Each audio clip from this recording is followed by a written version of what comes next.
दोस्तों, जो वेस्टइंडीज बनाम बांग्लादेश का मैच हुआ है, ये सिर्फ एक क्रिकेट मैच नहीं था। ये क्रिकेट के इतिहास की सबसे अजीब कहानी थी। सबसे शेमफुल मैच इसको आप कह सकते हैं। क्रिकेट की दुनिया में ऐसा कभी नहीं हुआ जो यहां पर हुआ। 54 साल में ऐसा पहली बार हुआ कि एक भी तेज बॉलर ने बॉल फेंकी ही नहीं। No pace bowling in an whole inning. आपने सही सुना, पूरा मैच सिर्फ और सिर्फ स्पिनर्स ने खेला। 50 के 50 ओवर यहां पर स्पिन बॉलर्स ने फेंक दिए। अब आप सोचकर देखिए कि वो वेस्ट इंडीज जिसका कि नाम लेते ही Michael Holding, Malcolm Marshall, Curtly Ambrose, इन जैसे तूफानी बॉलर्स का नाम याद आता है, वो टीम आज बांग्लादेश के सामने 5-5 स्पिनर्स लेकर उतर रही है और पूरे 50 ओवर के लिए बिना एक भी पेस बॉलर के। सवाल इतना बड़ा है कि आप ये सोचकर हैरान हो जाएंगे कि यार आखिर क्रिकेट जा कहां रहा है। मुझको आज भी याद है, साल 1971 था। पहला वनडे मैच खेला गया था इंग्लैंड और ऑस्ट्रेलिया के बीच में। तब से लेकर अब तक यानी कि पूरे 54 सालों में कभी ऐसा नहीं हुआ कि पूरी की पूरी इनिंग सिर्फ स्पिनर्स ने फेंक दी हो। लेकिन 2025 के इस मुकाबले ने इतिहास की किताब में एक नया पन्ना जोड़ दिया। लोग कहते हैं कि ये रिकॉर्ड है, लेकिन कुछ लोग कहते हैं कि ये क्रिकेट के ऊपर एक कलंक है। कलंक जो कि अब मिटेगा नहीं। सवाल, ये सब हुआ क्यों? इसकी जरूरत क्या थी? दरअसल मीरपुर के पिच जहां पर यह मुकाबला खेला गया, वो पिच नहीं बल्कि एक जाल थी, बंजर जमीन थी, एक रेगिस्तान था। इतनी धीमी, इतनी बंजर की घास तो दूर की बात है, मिट्टी तक सूख कर खाली हो चुकी थी। स्पिनर्स के लिए जन्नत और बल्लेबाजों के लिए एक सजा। बांग्लादेश ने चालाकी करी, ऐसे विकेट तैयार कराई जहां पर स्पिन ही स्पिन चले। और वेस्टइंडीज ने कहा ठीक है भाई, तुम्हारी पिच है तो चलो, तुम्हारा गेम तुम्हारे ही हिसाब से खेलते हैं। वेस्टइंडीज ने 5 स्पिनर्स उतारे: अकील हुसैन, रोस्टन चेज, बुगडाकेश मोती, हैरी पियरे और अथनेज। सब ने मिलकर 10-10 ओवर किए, पूरे के पूरे 50 ओवर।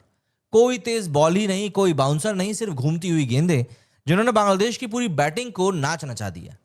बांग्लादेश ने किसी तरह 50 ओवर खेलकर 213 रन बनाए 7 विकेट पर, लेकिन क्रिकेट के इतिहास को पूरी तरह से बदल दिया गया। अब आप ये सोचिए, वो वेस्ट इंडीज जो कभी डर का माहौल बनाती थी, डर का दूसरा नाम थी, आज स्पिन की यूनिवर्सिटी बन रही है। कभी इनकी बॉल 150 किलोमीटर पर आवर की स्पीड से डर पैदा करती थी, आज वही टीम 90 के ऊपर गिर गई है। कितना बदल गया है क्रिकेट। कभी पिच पर घास देखकर बल्लेबाज डरते थे, अब मिट्टी देखकर गेंदबाज परेशान हो जाते हैं। असली सवाल यह है कि क्या वेस्टइंडीज ने यह रिकॉर्ड अपनी स्ट्रेटेजी से बनाया या बांग्लादेश की चालाकी को काटने के लिए बनाया? देखिए, बांग्लादेश ने अपने घर में पिच तैयार करी जिसमें गेंद जरा भी बाउंस नहीं ले रही थी। हर बॉल धीमी थी, हर बॉल टर्न ले रही थी। वेस्टइंडीज के कप्तान ने देखा कि तेज बॉलर इस पिच के ऊपर किसी काम के नहीं है, सिर्फ रन लुटाएंगे। तो उन्होंने सोचा कि चलो 5 स्पिनर से खिला मारते हैं। और वो फैसला जो उन्होंने लिया वो वर्ल्ड रिकॉर्ड बन गया। यहां पर मेरा सवाल तो बांग्लादेश से भी है। भाई, क्या बांग्लादेश के पास में पेस बैटरी नहीं है क्या? तस्कीन अहमद, मुस्तफिजुर रहमान बहुत अच्छे अच्छे बॉलर हैं। एक तो नजरुल करके भी एक लड़का आया है। जब आपके पास में पेस बॉलर्स हैं तो फिर क्या मजबूरी आन पड़ी कि आपको इस तरह की घटिया तरीन पिचें बनानी पड़ रही हैं?